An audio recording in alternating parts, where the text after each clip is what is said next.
When you're fostering, you're giving them the chance to live and make it to the next stop on their journey and possibly hook them up to their forever home. You know, you might end up with a peach, or you might end up with, you know, a dog that you can see from afar that is living its best life.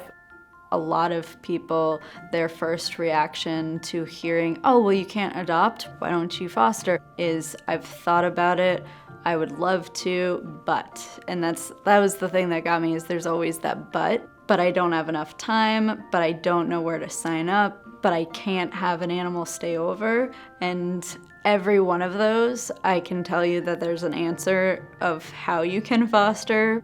That is the main reason that we wanted to start Fosterspace. Anyone can come to the site, learn about any foster program in their area, and feel empowered and ready to act upon actually looking for a foster as opposed to just thinking about it.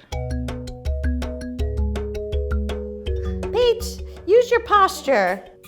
So Lulu and I started working together originally as volunteers for a separate animal rescue group. So we put our heads together and started brainstorming and saw that there was a pretty big gap in the fostering world and thought maybe we could try to solve it. Hi. I found out about Fosterspace through a friend. I was immediately compelled by the project because as a regular foster and as a former foster coordinating volunteer for rescue, I just know how big a need there is for education and just support and also matchmaking services.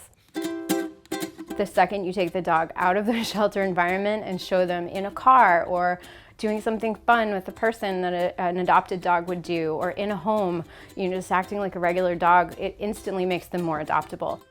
Fostering is not just about dogs. You can foster cats, you can foster guinea pigs, you can foster chickens and roosters, you can foster rabbits, goats, pigs, zebras, wildlife. I mean, you name it, and there is a foster program for it.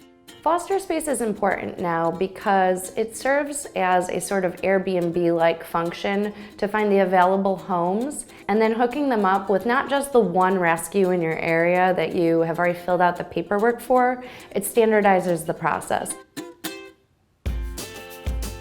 Right now, our prototype design of just trying to prove the concept, I've set up a glossary of kind of basic shelter terms. There's a directory of all of the existing foster programs, and then we've made a quiz that helps place people into the right category based on what they're capable of or what their preferences are.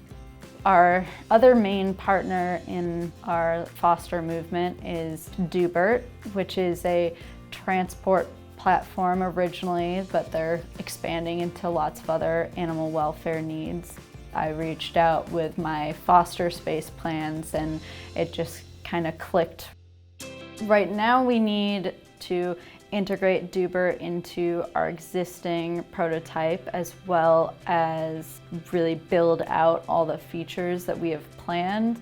We want to bring in individual animal profiles. We're also planning on foster profiles that explain who you are as a foster, what your preferences are.